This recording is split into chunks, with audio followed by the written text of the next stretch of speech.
lay a cable, ride the porcelain bus are all variously connected words, synthesized, spewed out. Push Brown, push out a grumpy, release a chocolate hostage. Squeeze a steamer, squeeze out a Cleveland steamer. Take a chat, take a crap, spend a penny, take a dookie, take the Browns to the Super Bowl, upper decker, visit Uncle Grumpy, throw the juice are some ways of expressing going to do a number two. And what are we doing today in the cold and crownly infested city of Lisbon? We are here sitting in the cold, transmitting our ideas, if not diseases, and we're all here to shoot the shit. So thanks very much for coming to the last lecture here today. Last season of 4 on inner alchemy and the sub-real. Quick note, I'm speaking English. We're not in an English-speaking country. If I'm saying something that doesn't make sense, please ask me to repeat, and that includes native speakers as well. Please, down low and up there. So please don't feel shy. I know we're a huge, bustling crowd today, but we're so thank you so much. Can you hear me at the back? Yeah, exactly. This is the first lecture that has more than one story in literal and physical sense. The second thing is, again, once more, while I would appreciate toilet roll in the toilet, in the same breath I would also like to thank Zay and Gemma for their enthusiasm and help and creativity, which is something I didn't, creative people, I didn't expect you to quite fill these lectures with so much inspiration as well. A light has turned off, it's not affecting me, you seem puzzled and troubled, I don't know, is it an issue? I'm cool with it. But yeah, the posters are terrific and I want to take one of them home, so please let me do that. So the last of all our lectures is about, I think, the gleaming alchemical gold, which is the process of passing a brownie, so to speak, laying a pipeline, lay a hot snake, make a poopy, park a custard, pinch a loaf, punch a duke, rock a juice, see a man about a dog, send a fax, shit the bed. It's clear to me shit inspires so many phrases, so much swearing, and so many different ways of applying negative words for positive things. But first off, we will start out with a very important health warning. If you happen to need bulk roll, papel higiénico, toilet roll, do ask there at the counter before you go. I'm just concerned about you all. But I think just for the 200 people today who haven't come to all of the lectures, first of all, I'm very disappointed in you. And second of all, I'll just quickly try to summarise what these lectures have tried to do. And I'll do it quickly because I'm cold. So we've been looking at my invented term, the sub-real. Sub-real was an analysis of surrealism from the lower end. If sur in surreal means above or beyond, I took a look at the sub, the below, the sewerage of surrealist thought of psychic automatism. I said that wrong. Automatism. So someone help me with that. Psychic automatism. It's going to sound bad for the recording. No, I'll just edit it out. Are you okay, Gemma? I would love that jacket. Thank you very much. Psychic automatism. Thank you. It'll come out eventually. So the sub was a way of reanalyzing the psychic automatism of Breton and of a gentleman called Georges Bataille, who is the key surrealist thinker for these lectures. His idea of base materialism was one of inverting typical ideas of high and low, possibly celebrating the low, celebrating the grotesque, in order to achieve, for him, a mystical access to this base God or a base divinity. He viewed the absence of God, the death of God, as the next holy step to take in realising this sort of gutter mysticism. So that's been the first 3 lectures. We talked about laughing, crying and urination. But the real gold lies in the nigredo. Nigredo being the first part of the alchemical process. Nigredo is the lowest of low substances, the mud, the shit, the earth that you use to process and eventually turn into gold. Of course, that could have been literal for the alchemists of ancient China, the Taoist alchemists, but applying this also to the perhaps pre-Enlightenment alchemists of medieval Europe, this is the same thing, the idea of using the low in order to get to the high. So my idea of sub-realism, the idea is to go down, explore the depths of oneself in order to find a different level of transcendence, a new variety of transcendence. So how you do that, I haven't been so explicit over the lectures how you might go about finding such transcendence, but I think it is connected to forgetting the visual and removing ourselves from the written word, hence being here, present, sharing each other's physical energy, the rubbing we have together in a sort of lecture situation. And for this reason I've made a lot of recordings and I put them on appropriately titled YouTube, so intestinally speaking we might be able to process or even analyse these ideas.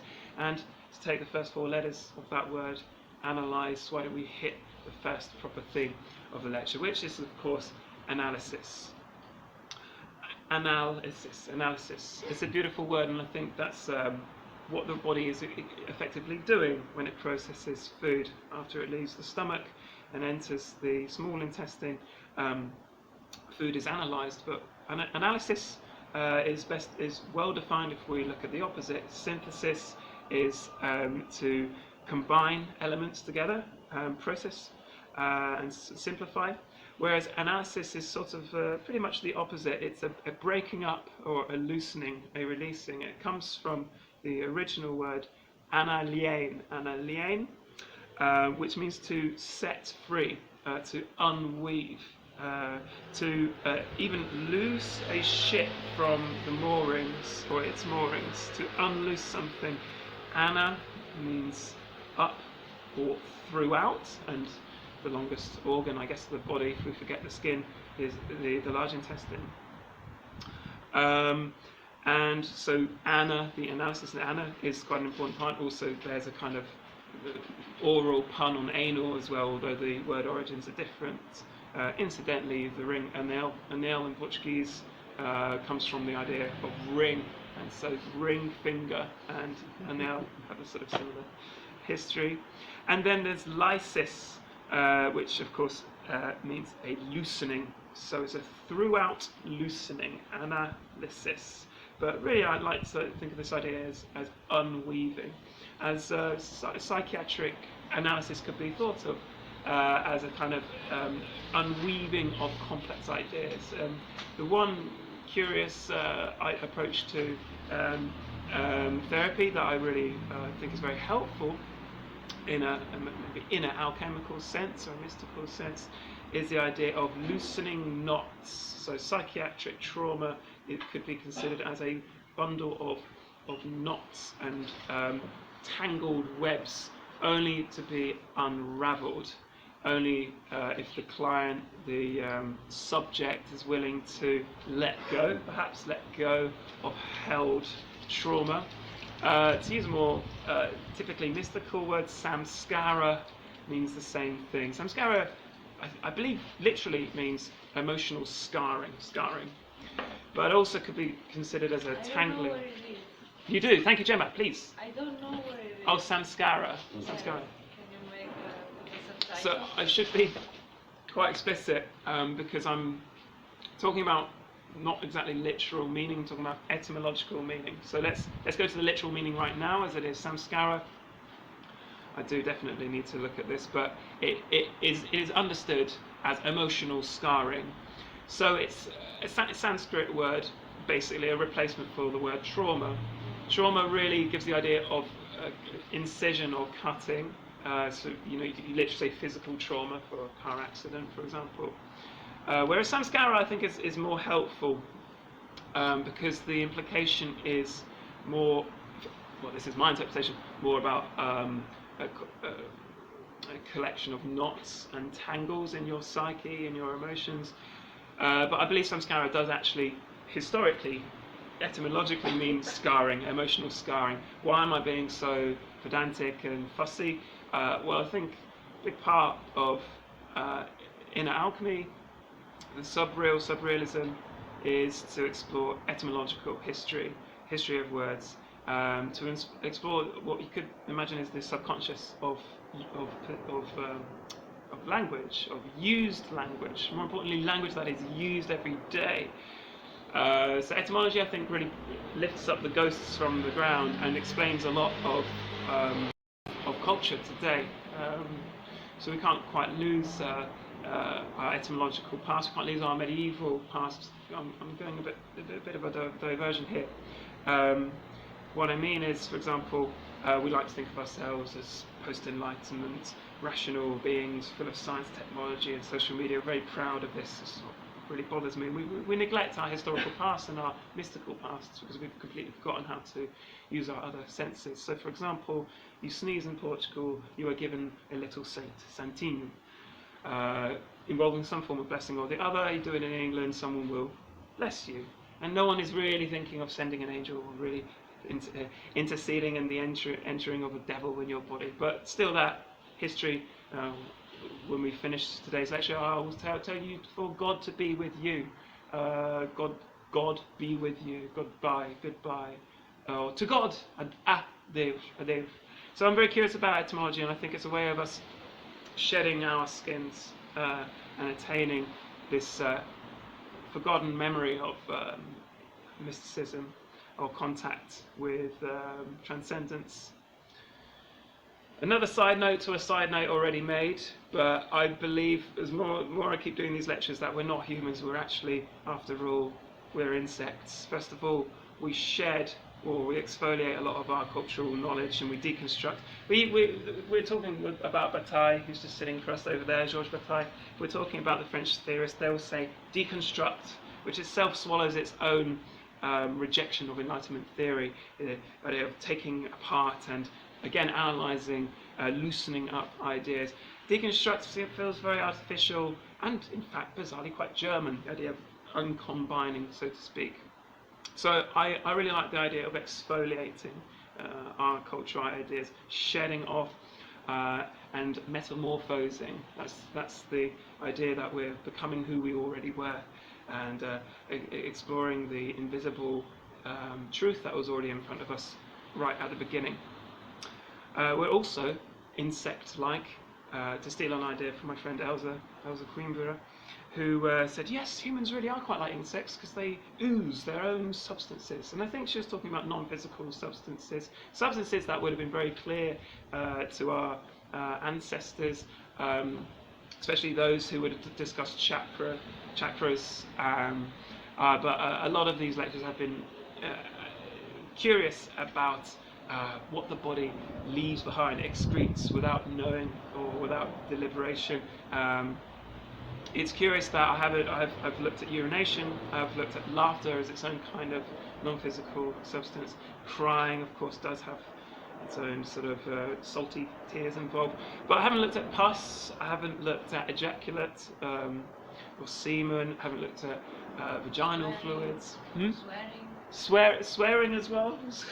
Sweating. Yeah, the list goes on. It's curious as soon as you start. The obvious would be shitting and pissing, right? But there's so many more layers to this, which I hope to pick up on when we start the reading circle, which will start in only a few days' time. So so that's the first part. We've done that. Let's shelve that analysis. I think leading on is not just curious in terms of what it means, what the body does, but it's an incredible process. What a body is able to do to the stuff we put inside it, chewing gum, bits of foil. It will, regardless, take it and do its best, not just to reject, but also to analyse itself, to take the best of the substance that we force into it. Urination was really, for me, interesting because it wasn't a simple process of fluid goes to the kidneys. It was blood is processed through the kidneys and then urine is released. So that wasn't a straightforward process, and the body would just take what it needs, so it would release nutrients anyway that it doesn't need. But process of the processes of the gastrointestinal tract are beautiful in a very sort of engineering sense. The fecal matter is passed through chains and chains. I don't know how many meters, but it's very, very long indeed, of the small and large intestines. And the idea is it squeezes the most it possibly can out of any matter that we shove through our lips. And it's nice to consider the gastrointestinal tract, as I'm sure you're aware, yes, lying at home at night, yes, it's nice to think of the gastrointestinal tract as starting with the lips. It begins here. Freud's curiosity with the lips might stem a little bit from this sort of speaking digestion, or this digestion that begins right in the mouth, because we produce, again, we're insects in a sense, produce these chemicals right in the mouth that begin the digestion process, or the process of digestion. Saliva contains chemicals that begin to break down food as it slips down, like a sort of the way a snake moves down into the stomach, waiting for its inevitable analysis. So, if we begin to appreciate these processes, we come to, I think, a sense of wonder. The false opposition of science and religion is easily sort of knocked for six. When you just talk to scientists or people who study and research, they have a sense of wonder and awe about the world that you often don't see in professed atheists or even religious people, so-called religious people. Scientists should be the first to say how beautiful the construction of the body is as a machine, as a mechanism. And I would like to perhaps define wonder as the first step for religious processes, the first step of spiritual attachment. It is wonder of the world that is in a sense a kind of spiritual attachment. Before I go on to this possibly not very interesting side of the lecture, I don't for a second want to monopolize any form of thinking about the world as it inevitably being spiritual. I'm perfectly accepting of an atheist who has a sense of wonder and awe about the world. But just as a shorthand, I'm going to say mystical and spiritual, and possibly religious as well. But I think gratitude is the next step. You have wonder, and then you have gratitude. You are grateful for what you've been given. Again, a religious imposition in language is to say grateful for what you've been given. What do you mean been given? By whom? Who's given you what? I think deep down a lot of us feel it's absurd to be inhabiting a body. We won't ask for it. Given by whom? It's simply an inherited metaphor in language to say you've been given a body. But gratitude is a religious impulse. It starts from this. And I find a deep psychic and spiritual and philosophical vacuity in modern life by people who want something more, people who assume that this life is somehow disappointing, who assume everything that has been lended to them is somehow inadequate. Gratitude is a very scarce currency nowadays, and you can just plumb into your own depths and examine how music, Freudian slip, but food shifts through the body, just to appreciate the incredible intricacy, not just of the large intestines, but even the acts of defecation itself. We have two sphincters right down there. We have various ways of doing it, and if anyone has taken one of these number twos for a roll outside, you will appreciate how close to nature you feel when you happen to have to dig a little hole and give the earth back what it's due. It's curious that we have also, I mean, maybe uncharitable of me to say this, but there are people who are very curious about their own poo. RateMyPoo.com is not without without followers. There's also something to do with something a little bit less direct, but still rather grateful and beautiful, which is the YouTube channel with almost 22,000 subscribers. This channel is called Commodes, and they just take films of toilets. They go into toilets. They even film outside the toilet. Could be at someone's house. Could be in a restaurant. Take the example of a video from 29th of December 2019. Bathroom tour. Elger toilet and urinal at stoplight diner. It's quite a nice title anyway in its own self. Its own kind of miniature toilet haiku. We've got commenters of this toilet. The description of which is written by Commodes. The toilet has a great flush. Not a fan of the washdown urinal though. The 39 comments, some of the best of which have comments from Games and Toilets Productions. I love the strong flush on this toilet, and I found a few of these previously. Capturing toilets 2 months ago, felt the need to share.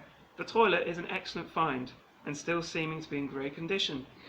The random video guys, 2 months ago, love the toilet, good flush. It goes on and on. TFL Plumbing, I like the colour on these. Toilet Explorer 2003, 6 days ago. Wow, rare. The random video guys, 1, awesome. First comment. Vintage Cola, good find. And then, blank, because I can't speak Korean, said blank, because I still can't speak Korean, 1 week ago. Kingston Addict, very nice. Jose Juarez, 820, 1 week ago, cool toilets.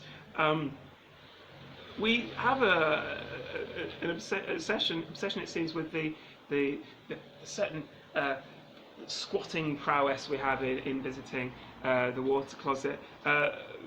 It's no coincidence that an art piece that has really pervaded these lectures, The Fountain by Marcel Duchamp, has such a hold on our imagination, selling for $1.7 million in the Sotheby's 1997 auction. They are rather grand edifices, mini edifices, petal-shaped, diamond-shaped, possibly like Courbet's The Origin of the Universe, the sort of vaginal sense of womb and security that we sense when we go and find our own place to go. And unlike going for a number 1, number 2 is much more secure. You are held within 4 walls. There are nowadays not many places in the world where public shitting is practiced. We have the Nihao toilets in China where this is an exception. But generally speaking, we don't have these communal spaces of shitting. It's become very much an isolated practice. This isn't a natural progress at all, or process in my opinion. This is, of course, culturally constructed. But there is something about being surrounded by 4 walls that's very deeply comforting for humans. The therapeutic and mystical practice that I am involved with is called the inner space technique. And to actually get down to and really get to work with someone else and your own self, you have to be inside. It doesn't matter how nice it is to meditate outside. When you are horizontal on the ground, you need to be surrounded by 4 walls and a ceiling. So, why the human feels the ability to release and unwind those tangled samskara, those emotional scars within 4 walls, I'm not sure, but it's an interesting aspect of therapy. So, I'm going to turn to, before we have a sharing of our own enthusiasms with our tea set here, we'll have a little break in, 5-10 minutes. Before we have a little break, I'm just going to bring us back to a comparison between English dryness, constipation, and Portuguese hysterical wetness, or diarrhea, so to speak. I like to sort of divide the 2 countries in this dichotomy, very much in the way that our man, the Elvis of continental philosophy, the Elvis of philosophy, at the moment, the Slovenian thinker Slavoj Žižek. Very quickly, Žižek very, very wittily divided Germany, France, and England into the triad of shitty. This is all on YouTube, really easy to find and very wittily expressed. Almost too wittily expressed. You sometimes wonder with Zizek if his ideas are rather like a sort of philosophical version of a peacock, sort of distrust his very attraction as a speaker. He said Germany is its own deeply analytical and literal-minded people, by the very fact that if you've ever taken a shit in Germany, you'll know why, because you'll have the platform version of the toilet where your shit will stay for you to then analyse, look for blood as the mechanistic manner of thinking is. And this, with a straight face, people will tell you, yes, you are looking for blood. That's what you don't want. You don't want that. Do you want blood in your stool? France has a deeper hole, and you shit, and it goes straight down. And the French, being much more red-cheeked, much more hot-blooded, much more inclined to their revolutions, will eject what they find unpleasant and get it done the first.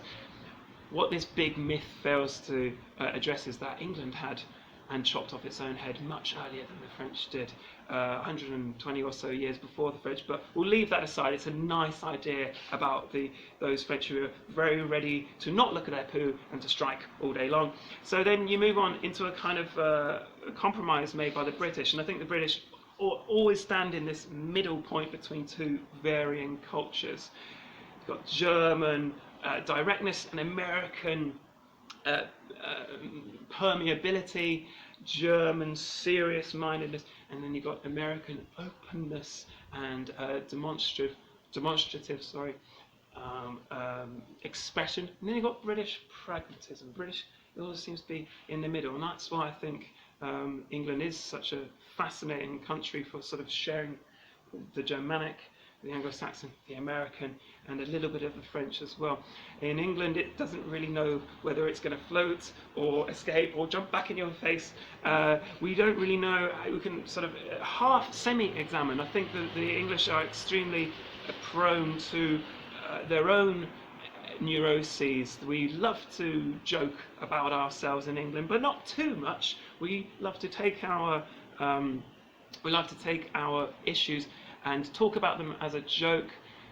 Zed, could we get lights? Yeah, I'm Thanks. working on it. Cool. We tried to censor you. No way. I understand. He thinks it's very rude. It's quite a shit that the light don't come. But Is this so you go around and steal people's wallets? That was MI6 code. uh, Didn't like that. no, we are not pragmatic as the British. No, you didn't. No, you didn't. Oh, well. I have a question. Shoot. Thank you for asking. I think it's quite important for the contemporary way of existing right now. If you could share the napkins and toilet paper that is being amassed by people all around the world, from Australia to England to Portugal to North America. I think it would be important to have a contemporary patile way of amassing paper for the endpoint. You're saying we So should. people are writing their memoirs while they shit. What's happening? I'll leave it at that.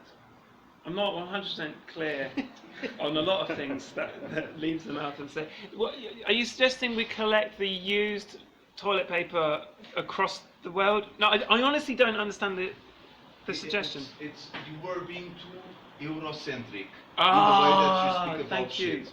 Because when if it floats, if you see it, if you stop seeing it, you always wipe it with a little bit of paper.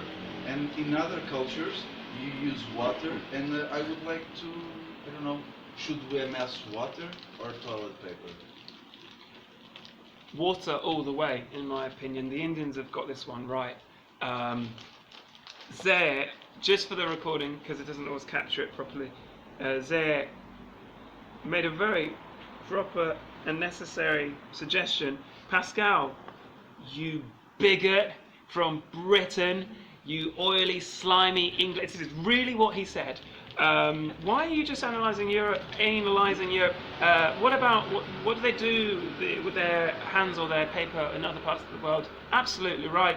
I only briefly mentioned Chinese toilets, but we haven't come to Indian practices of using water.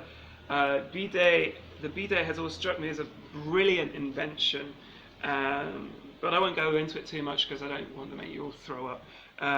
But yeah, thank you, Zay, and very much noted. For the next time you make the moronic decision and invite me to do a 4 lecture series, brilliant! What a luxury! It's been great. Kind of like the idea of taking this on the road and mindlessly like splurging out all of this nonsense without having to do any research. But yeah, you're absolutely right. I found researching for these lectures like try not to eat too much cake, and you just have to let your body digest it. If anything, it's just been a sense, a manner of digesting at home and then shitting in public what I already had in my body. It never was a case of learning for these lectures. It's always not a case of being original, just a case of presenting differently and analysing differently and pooing differently, spewing out in an unusual fashion for the joy of the multitudes of Lisbon. There's 2 people up there. Hello. So before we do, I promised you a break. I would just like to quickly move on from the tickling idea of Zizek's triad of toilets across Europe, long live Mother Europe, and just focus a little bit on, instead of Europe, more Europe, Western Europe, Portugal and England. 2 countries with a long relation, the longest in the world. The Treaty of Windsor from 1386, I believe, is the oldest relationship between 2 countries. We share many things in common, but what we do not share is an appreciation for dryness, constipation, for wetness, and for diarrhea. So let's start with, what do you want to hear first? Me insult Portugal, or me insult England? Anyone? You decide. I'll pour myself some wine. England first. I think it's ruder to like the insult lands last.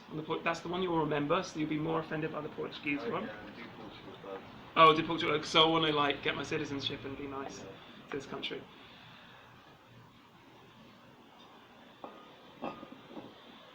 You can decode culture by looking at the avant-garde. Portugal's sonic, so-called leading.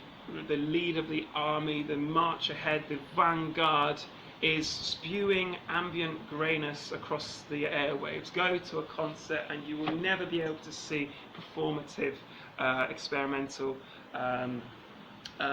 spontaneous free jazz or noise music or experimental whatever. It will always be extremely long, very serious, very much connected with the with academia, with universities, and very much taking itself seriously as my Portuguese brothers and sisters, if they can take it upon themselves to deal with my insults, might be inclined to do. Saudade has been understood as a poetic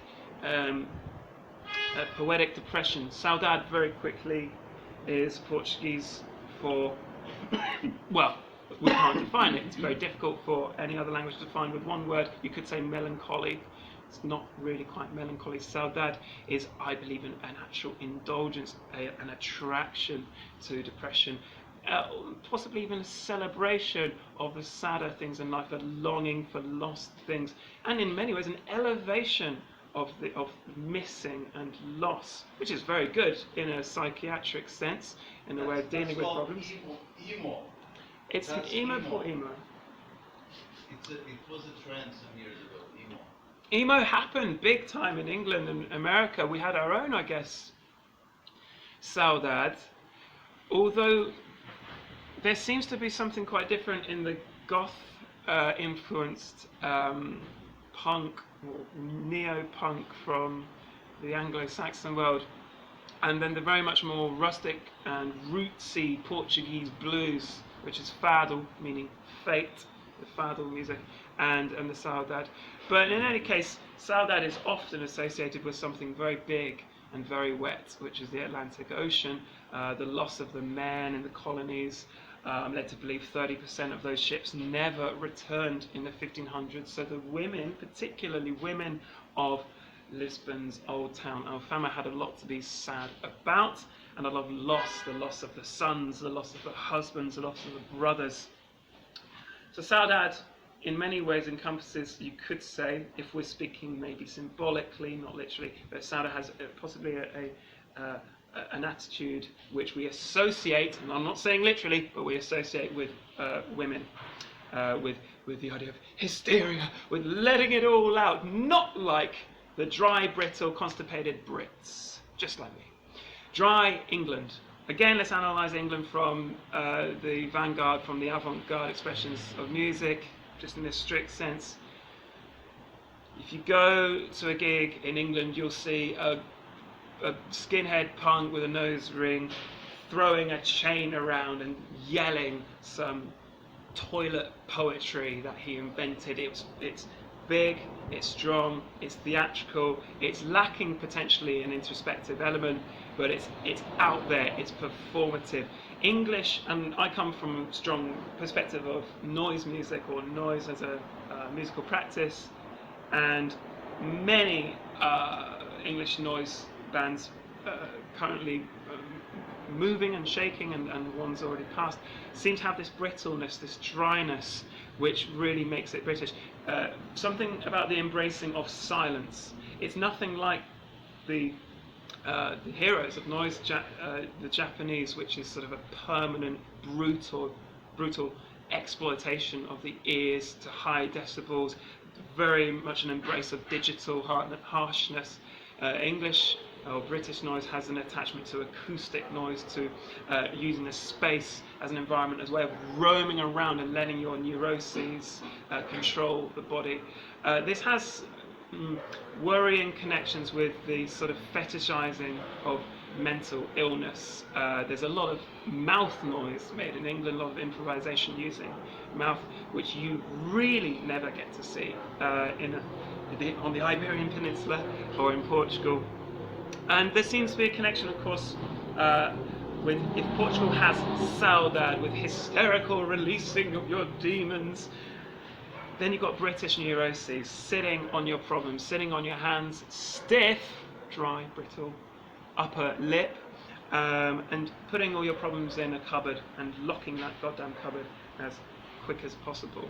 What results in this is potentially the bizarre rituals of English politeness, the legendary sorry you will hear when you bump into someone in England.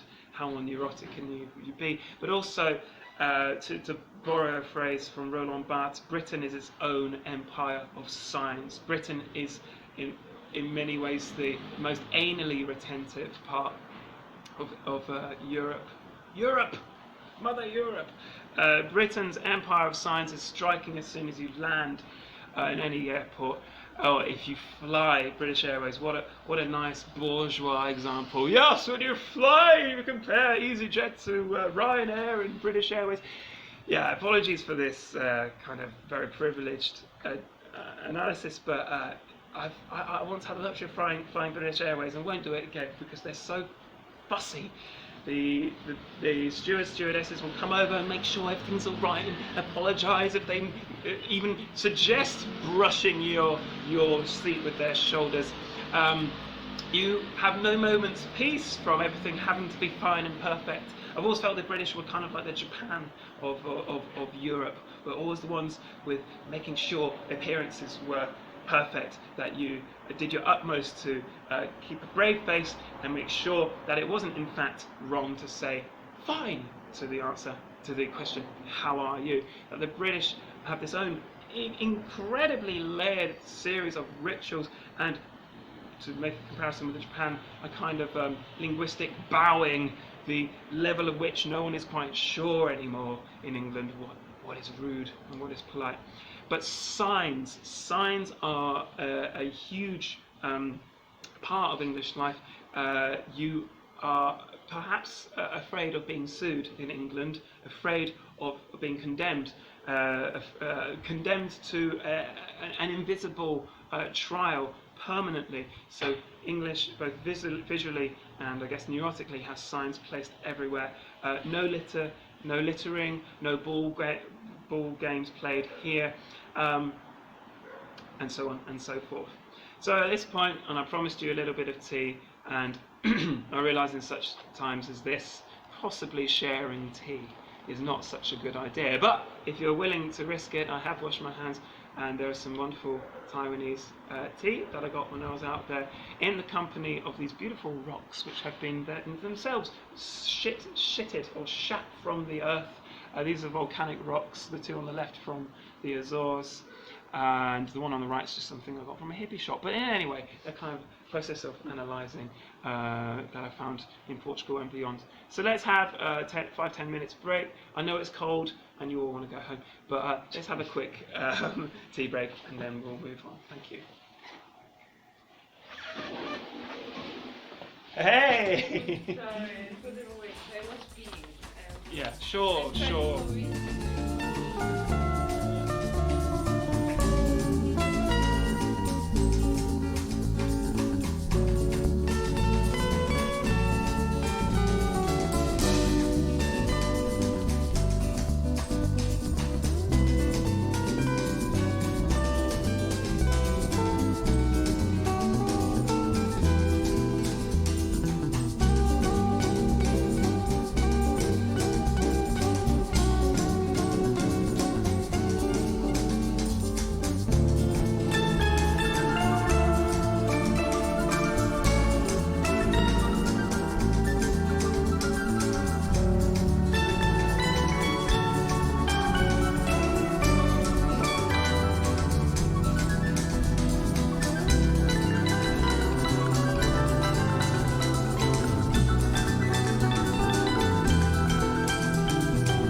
old gig and you'd hear that kind of shit. The only difference is it'll be like John raw. Butcher with his sort of wild sort of saxophone stuff. What a great guy! As soon as you latch onto one of them, you'll cascade with all these other guys. John Butcher, brilliant. The legendary sex toy player, John Butcher, with his wait a second, John Butcher's a saxophone, right? Yeah, but he plays it in a very sort of, he plays it in a way that people in the audience don't know if they should laugh or not. And looks are passed around when people laugh. At the same time, the person looking doesn't know if they should be disapproving of the person laughing. It's a weird dynamic that he plays. I think they're all bloody nihilists. These guys. They don't know where they are. They don't know where they stand. But they're a good bunch. And wow, England seems like a mecca. I know I'm from the country, and I know I'm going to be partial, but there is an awful lot of great stuff coming out of England. That, excuse the pun, doesn't seem to need to blow its own trumpet. So, boys and girls, we're moving on. I just realised we just launched headfirst into the second part of the lecture, which will not last, hopefully, quite as long as the last one. I know it's cold and we all have loving husbands and wives and children to come home to and beautiful roasting fires. But there's quite a bit to get through. Curiously, the shit. How did, by putting an article in front of shit, making this word from pejorative into kind of ordinary, nothingness, neutral term, or even a positive term. A question from the website Reddit: why is the phrase "the shit" positive? As in, this band is the shit. This band is the shit. This band is shit is negative, but this band is the shit is positive. Why does adding the before shit turn a negative into a positive? Reply from Fnord_happy 4 years ago. I remember a hilarious conversation on Reddit related to this. Person A: I don't know the difference between the shit and shit. Person B: the shit means the best, whereas shit means it sucks. Person A: oh, I get it now. Thanks, that is the shittiest advice ever. Haha, language you fickle mistress. So, according to the Oxford English Dictionary, again I'm quoting from another Redditor, John Pennington, the first documented use of the shit to refer to something excellent, as opposed to the more common use of shit to refer to something as of poor quality, was in a 1987 unpublished typescript manuscript of the campus slang at University of North Carolina, Chapel Hill. The first documented appearance of the shit with positive connotations in a published source, according to the Oxford English Dictionary. I've analysed the two words there into one. Yes, was in a 1991 issue of Source magazine, a hip-hop magazine. According to the OED entry, this particular usage, thank you very much, this particular usage of the shit first started out as more common among African Americans, probably starting out in the South. Hip-hop also probably played a role in popularising the uses of the shit in the 1990s. What a long-winded way to talk about a beautiful term, amelioration, to make better. Very quite rare linguistic phenomenon where a bad term turns good or turns neutral. If you pause one moment with me, I can find the relevant quote on this. So this is a quote from, this is something I've taken another long quote from, this time from the slate.com, and it talks about how usually words don't quite take this travel, this sort of journey, so to speak. But there are some exceptions, and to quote the Slate article, back in Shakespeare's day, when one's lineage mattered a lot more, so when your family played a much bigger role in public life, the word bastard was so offensive, it was often written B-D. And this reminds me that you call someone a son of a bitch in England or America, it's bad, it's not good, don't suggest you go and do it, but you don't want to do it here. It's pretty offensive in this country, and I think even more so in the much more familial or family-obsessed country of Italy. Very true.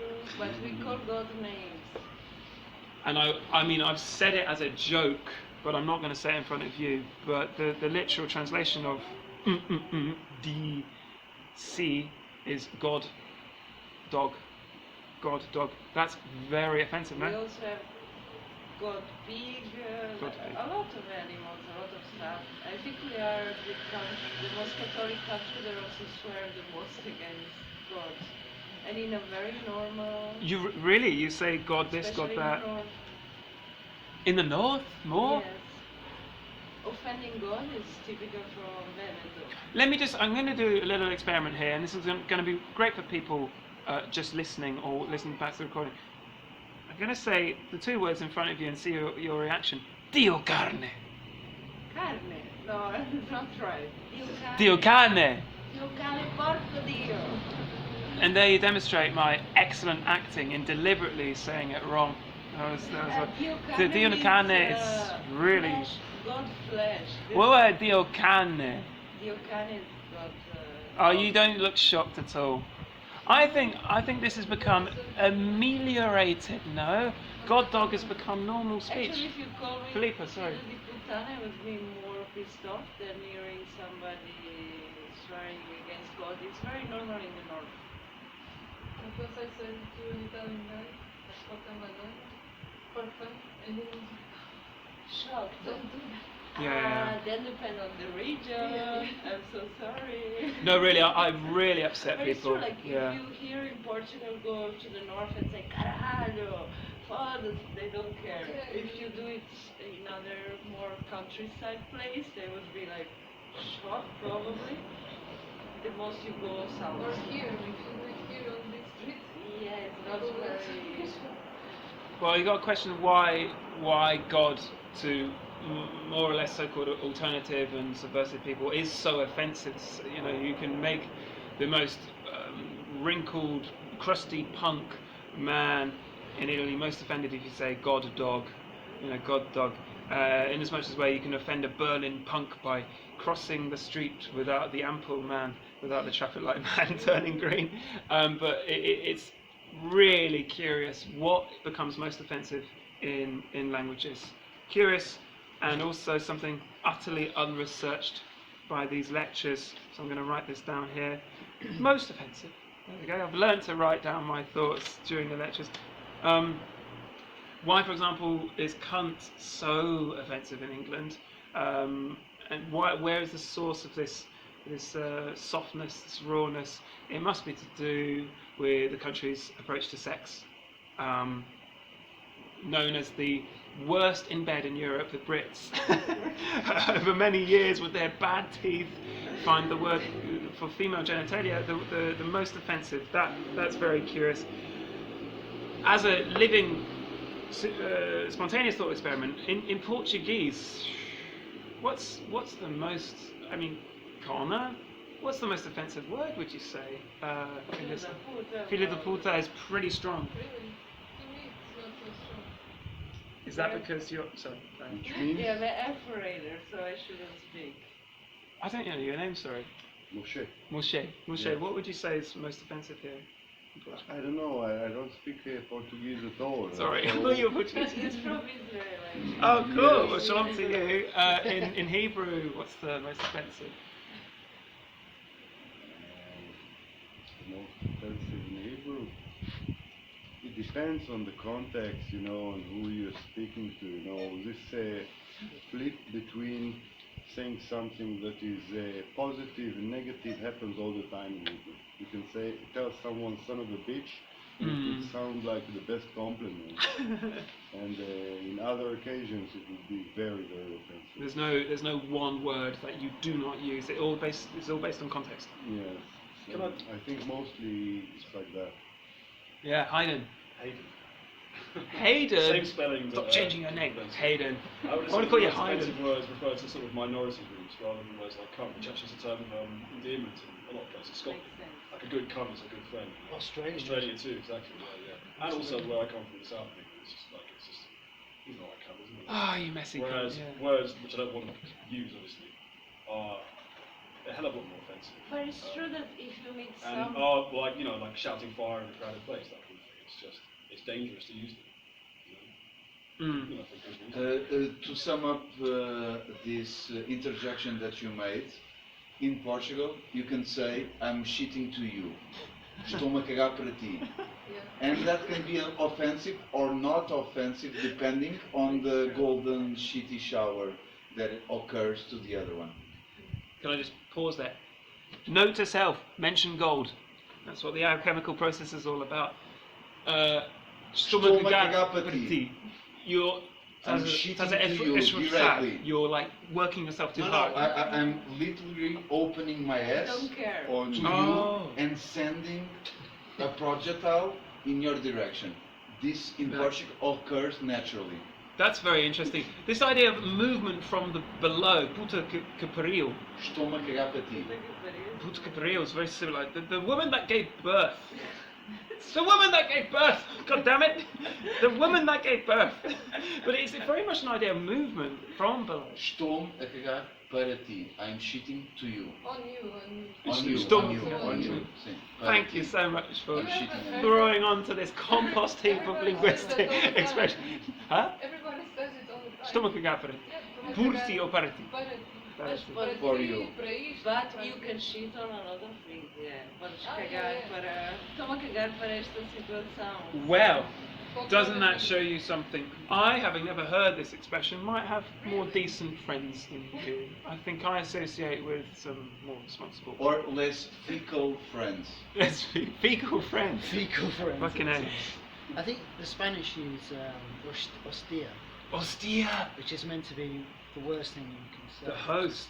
Isn't it the bread of bread of- Christ? Mm. Yeah. That- Most in Italian we use it. Yeah. But Hostia. for us it's like peanuts. After swearing against God. But then in places like China, where they don't have any state religion, it's the idea of sort of swearing towards some kind of deity is sort of relevant. So it's more about mothers, you know. All Is Chinese it? photos tend to be based around vegetables like your mother or the mother-in-law. Fucking Family hell. origins in Portugal. Motherfuckers are great cuss. Motherfucking cunt, it's like what you were saying about Hebrew, it could be great, it depends, but cunt, I still reserve that as a particular word that still touches a nerve. It's definitely ameliorating. That hard consonant, yeah, it's so Cunt, cunt. it's Norse, It's a it's great all word. Norse. Great. Isn't it interesting as well, in my experience teaching English here, and across Europe, Mother Europe, is that I always teach swearing because you find the heart of a language through its swearing, and I think the English heart is German and is Norse and is Anglo-Saxon. Cunt, fuck, shit. I mean, you'll be hard pressed to find many Latin or French-based swear words in English. Hayden, sorry, get your name right this time. Hayden, you mentioned that swearing, the sewerage of English would be with regards to ethnic minorities. I would say today they're more dangerous. Mm. In the past, it was more, words beginning with P and N, for example, or F, were more acceptable, socially acceptable in saying that. Before that, I guess, 1980, 90-ish, I guess, ish. Yeah. But it changes through time, doesn't it? But I mean, now those are the most dangerous words to use. In the past, they were tossed around casually, just in polite conversation, as though nothing. Yeah. It still is in the countryside where I come from. It is used in a casual way. But I think that's because the island is drifting away from the others, and that's the problem. That's why it makes sense when you say that's the more dangerous ones, because the island is drifting. I think that's. Sorry? What? What do you mean, sorry? When he says the most offensive is the minority slang, etc., it's because the island is drifting, like Brexit is drifting from floating collectiveness away. to... Okay. Yeah, but we float the first away. England is, and again, I know this sounds like bigotry, but let me be clear. England is the first in industry and intelligence and stupidity. Let's get that right. We pioneer in everything, including moronic, idiotic behaviour. I don't agree. It's only steam.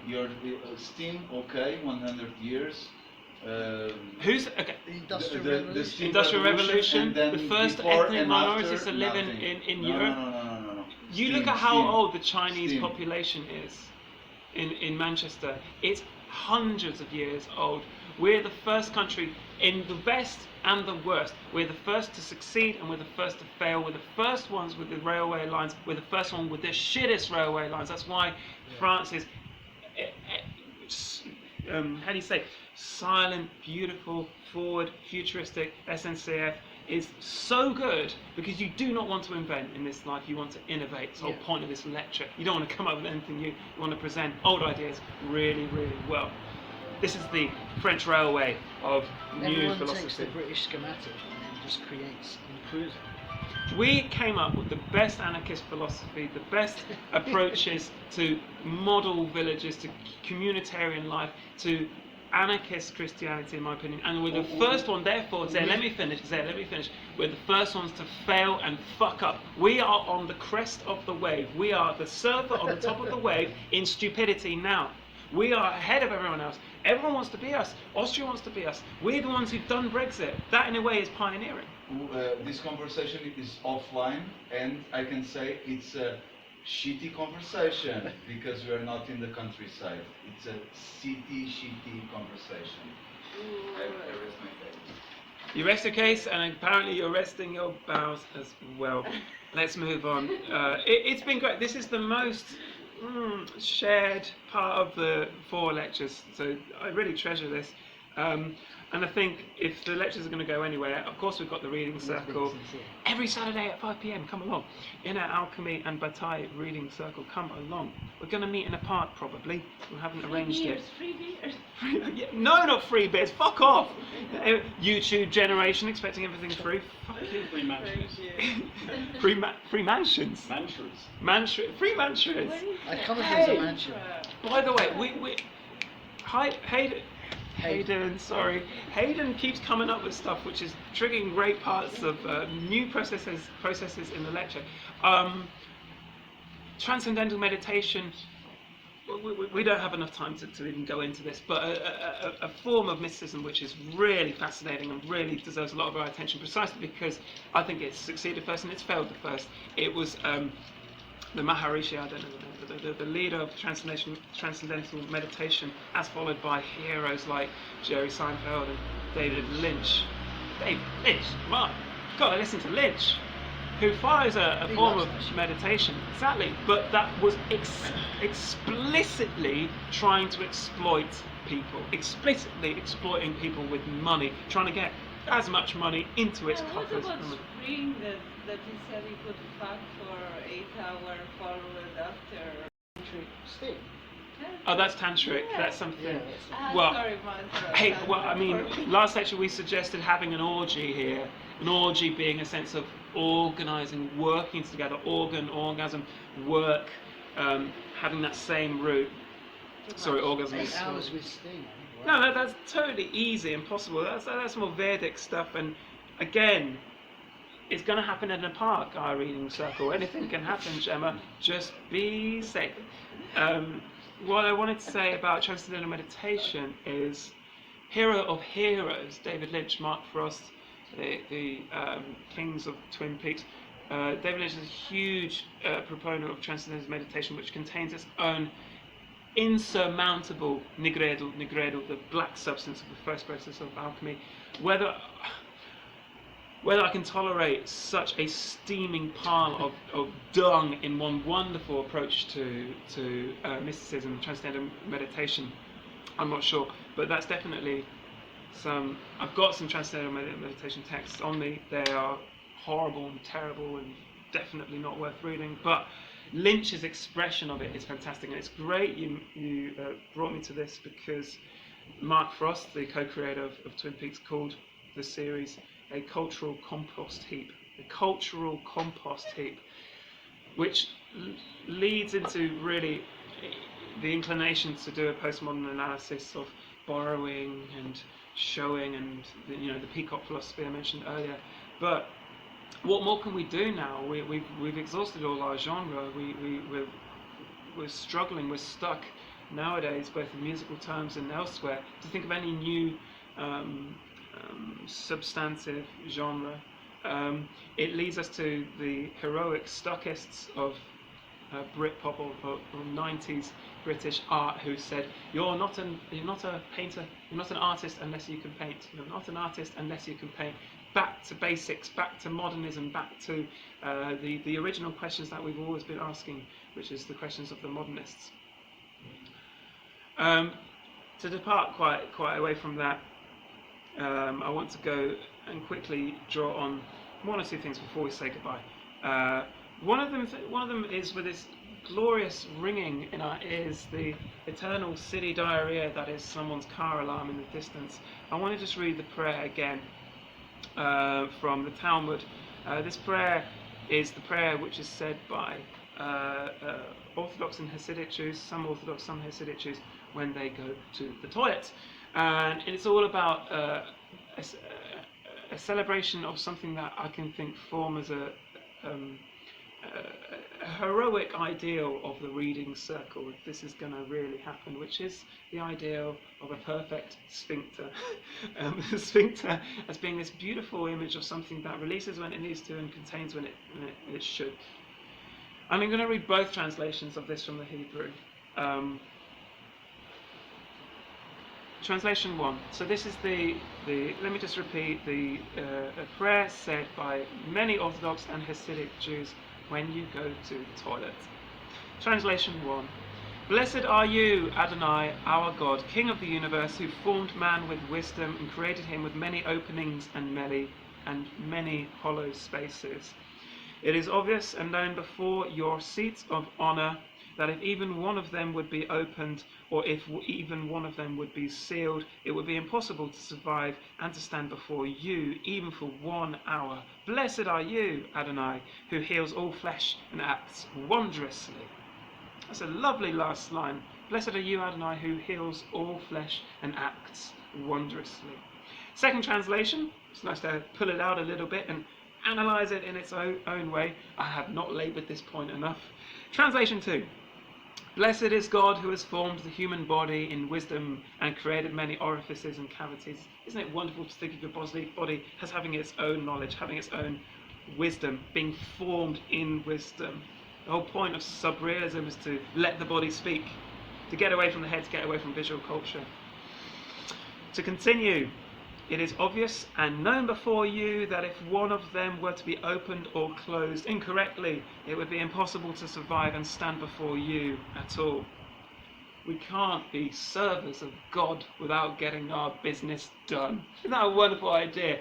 You are in the worst moment of your emotional struggling, and you forget everything because you need to blow your nose. The body acts first and you follow simply. So the body has to be correct for you to stand up to transcendence. Joseph Pilates with a not so memorable line. Yeah, go Pilates. Pilates fans in the house.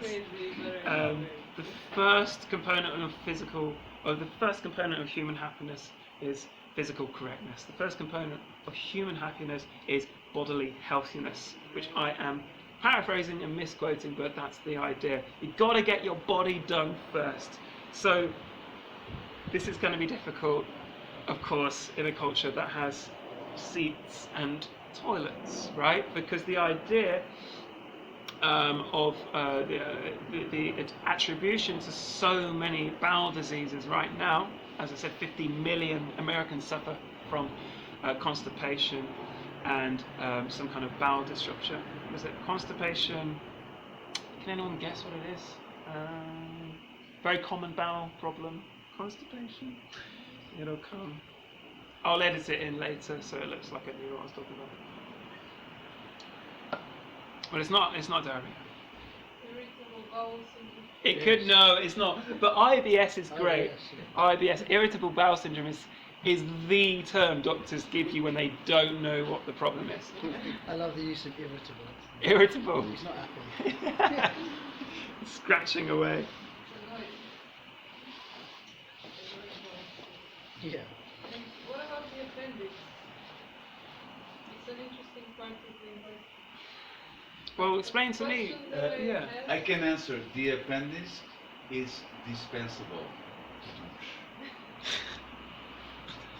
But it Someone give him wine. something interesting. You can But cut it. I know, I've had my cut.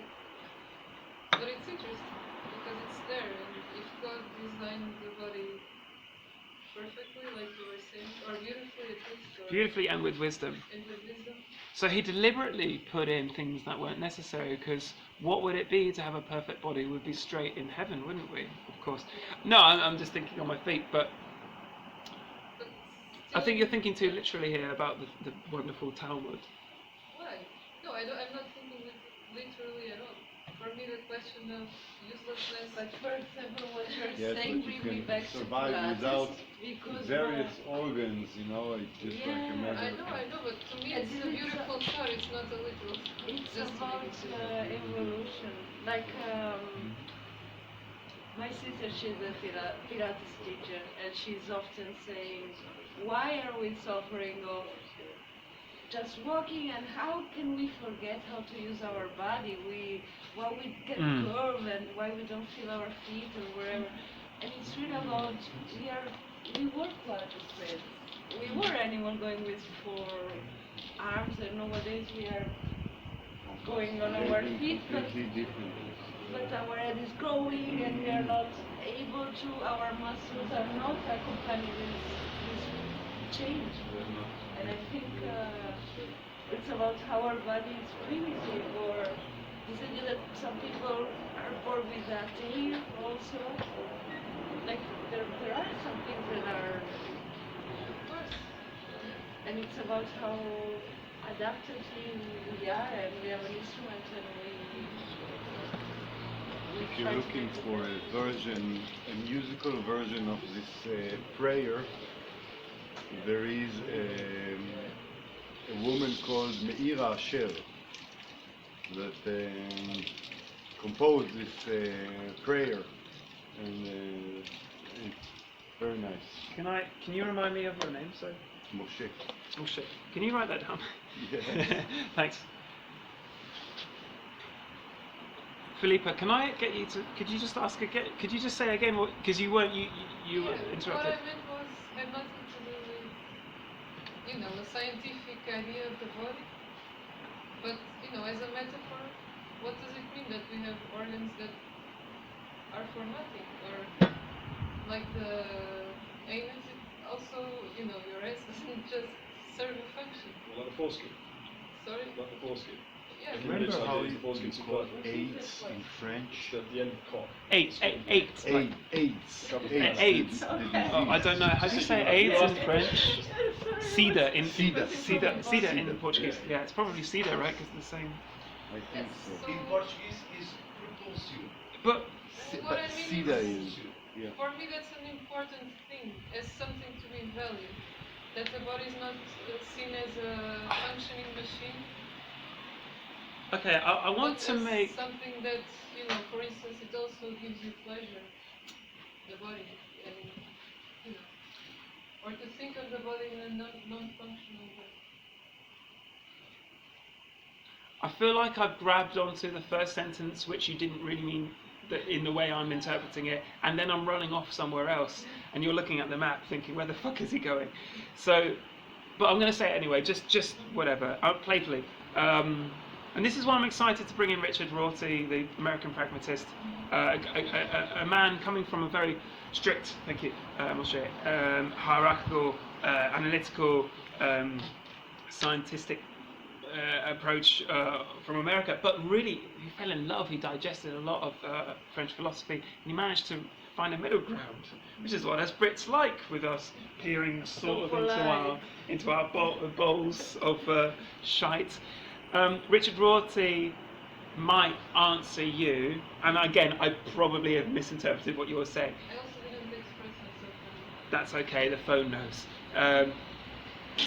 That you're playing two language games that are incompatible. So, the Lord over, I feel our reading circle could be that the Jewish tradition and the body as it stands now are incompatible. So, if just maybe let me just finish this line of thought. the way that the Talmud has expressed the body is perfect because the body was perfect at that time, and humans were needing to. I'm just taking a thought for a walk, right? But like, the appendix is to do with like the body having historically eaten lots of grass or some kind of legumes that we don't eat anymore, right? Please. Yeah, but why not consider it perfect also with this Imperfection. imperfection? That's where I'm going. You've run ahead of it. God damn you.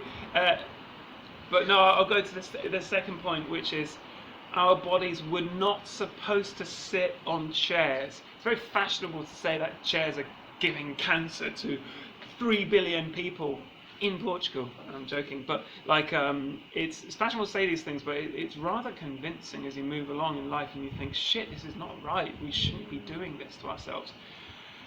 And as a Pilates instructor, So you have a ball in your house to sit on the computer. Of course. well, Shay didn't see this. You Sorry. lay down. I wanted to do it. Do it right now. No, I can't. Anyway, I've invented it. It's not. I'll tell you afterwards. Well, Lucky you. Because he laid down and he put his recorder on top of the head You can use Okay. a cell phone as a to mini device. speaker recording his.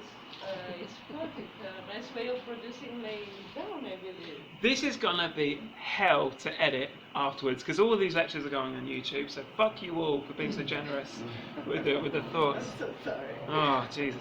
You can be. Yeah. Okay, lots of things to say, and I know it's already 9. These lectures have been going on forever. You're still here. Haven't you got better things to do? I'm a Pilates instructor. Pilates is great because it's supposed to not be spiritual, right? It's supposed to be very scientific, really like rational, very German. There's so much spirituality in the The- breath. That you are connected in a atomic way to the nature of the body, so I can find some spirituality there. But yeah, Simply stepping into the body has to be such a profound experience that, for want of a better word, we just call it spiritual. Now, Joseph It's Pilates, called having a good sheet or a bad sheet. mindfulness, eating an orange, that's actually eating an orange, and going for a shit could be thought of as peeling through these everyday experiences and finding the base materialism, as Bataille said, the ordinariness, the Protestant elevation of the ordinary, and seeing it as a kind of holy and sacred thing. No, my point isn't this. You do not need metaphysics to find spirituality, in my opinion.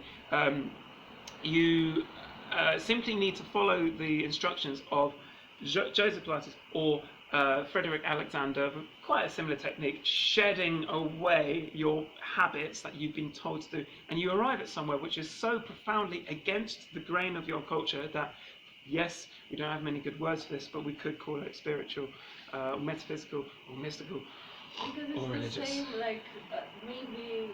I'm sorry, I'm not speaking too much. But the William, shut up. Catholicism, like the spirituality is often about forgetting the body or punishing even the body, stay on your knees and kind of suffer to feel it.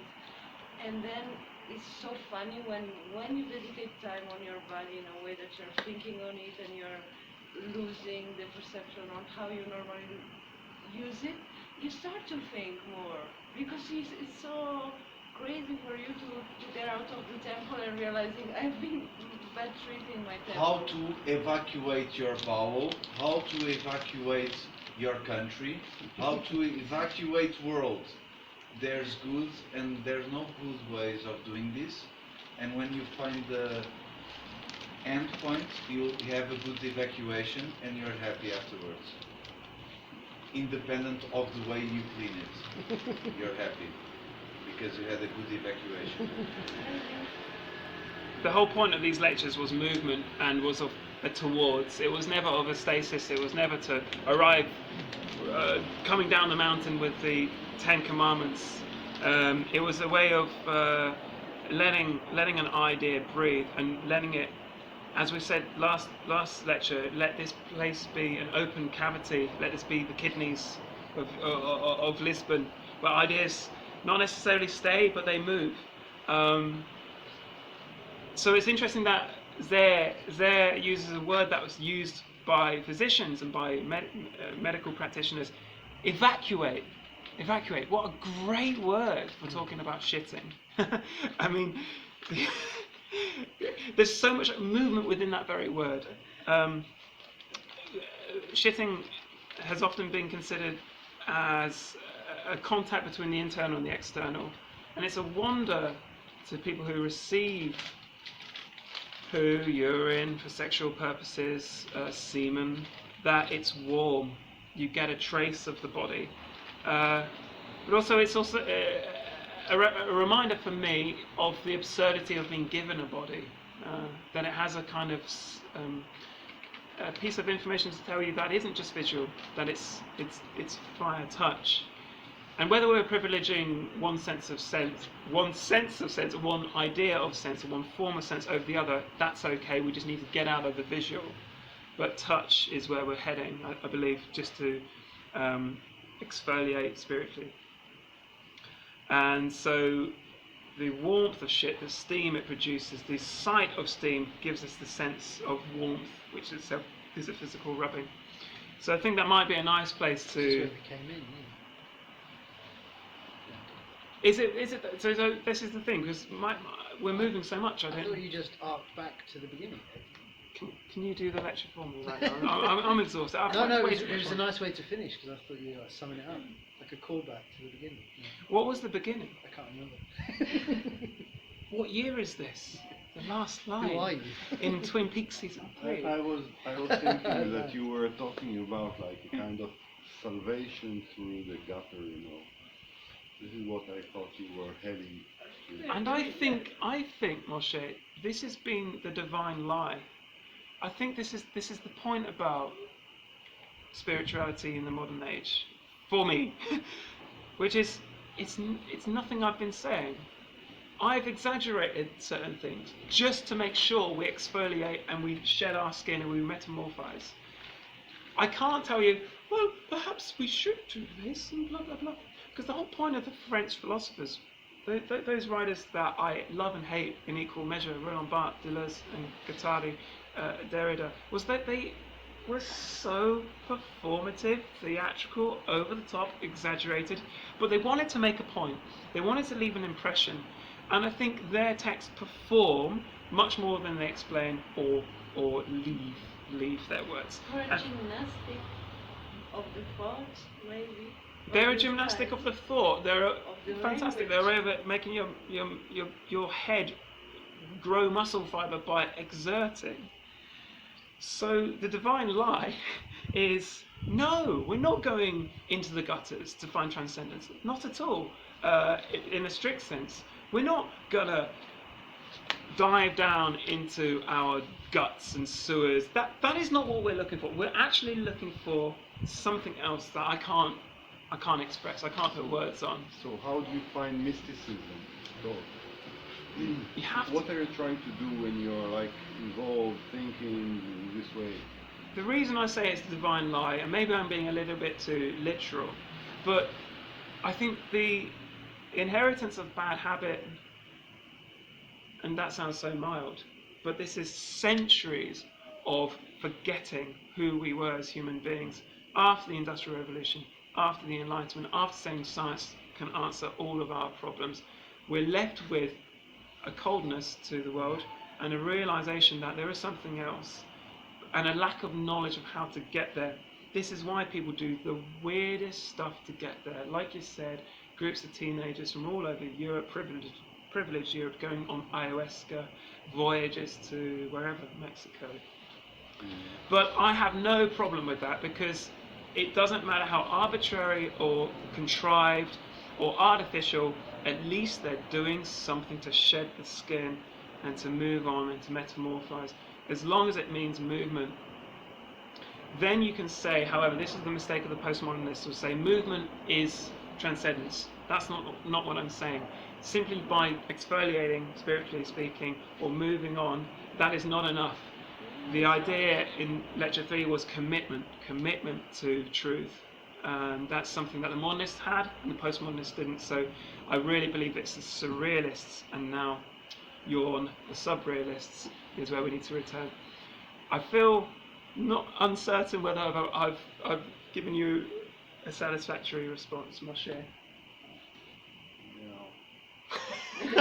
Sort of, you mentioned We'll have to truth, do. and this complicates it like a whole deep. It was a shitty response. Thank you, Zane. And alchemic at the same time, because movement is alchemy, changing from one state to the other, and we're not in the US, so they only have 52 states. We as humans, we have much more. Speak your mind, though. I feel like, Don't hold back. yeah, You're talking to me? yeah. Or anyone, but yeah. I feel sure. like I don't want to trap you. No. So you were talking about alchemy, which is like you said before about the gold. You mentioned gold as like the aim of this process, and a gold is a metaphor for something that is transcendent, great, shiny, spiritual, and so in what sense? What is the sense of spirituality for you? Like being being transformed where? Does it have like a positive value or a negative value or anything like that? Isabel, who's not here, fuck you, Isabel. Yes. Bastard. Well, And I mean bastard in a Shakespearean sense. Isabel, so she was here the other lectures, disappointing, doesn't want to get infected, clearly. She's she's in Philadelphia. But she said, sorry, she said subreal, this artificial and maybe not very useful term, could mean, this is really hard for me to say, the part of your mental approach to the world or your emotional idea of the world that you cannot escape, you cannot shake off. It's so deep within you that it's beyond social deconstruction, it's beyond thinking. And I was skeptical. I thought, I hope that makes sense. So what I want to say is, I don't want to give you a hesitant, doubtful, kind of fashionable response, which is that spirituality is whatever you make it. That's New Ageism, and we're not doing that. Okay. But I really think we're going into the realm of esotericism, which for me, and this is the real risk of esotericism, which is, oh, he's got to be initiated. He can't know if he asks questions with his head. He must experience with his body, which is an excuse for being fucking lazy and not bothering to evangelize. So we need to reclaim evangelism for esotericism.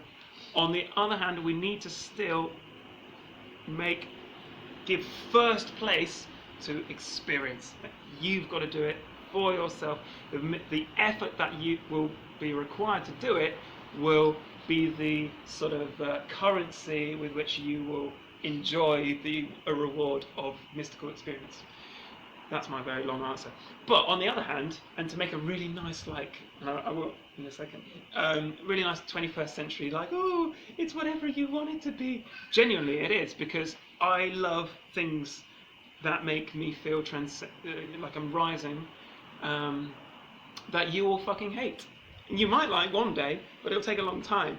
So I'll go and watch a 3.5 hour historical drama, which is cheesy and badly made, but it will make me sing, or I'll watch a musical, or I'll listen to hardcore noise music from the late 70s.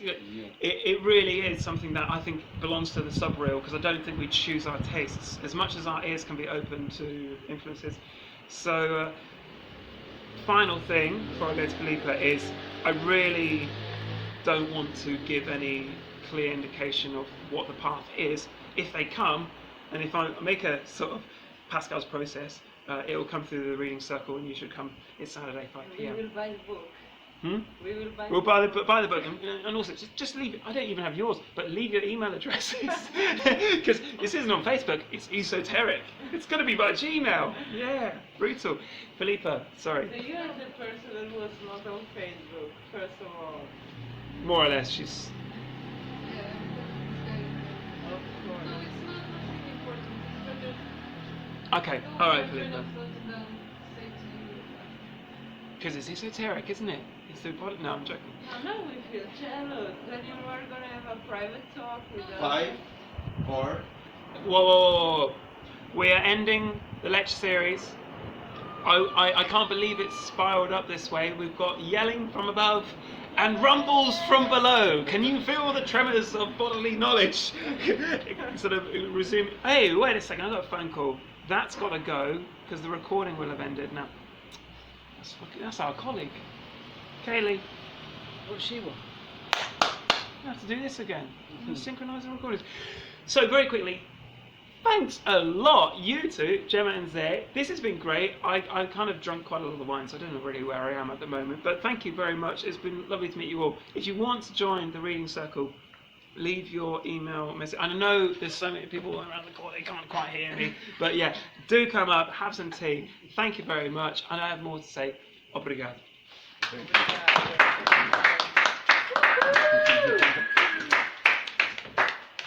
What's your name again?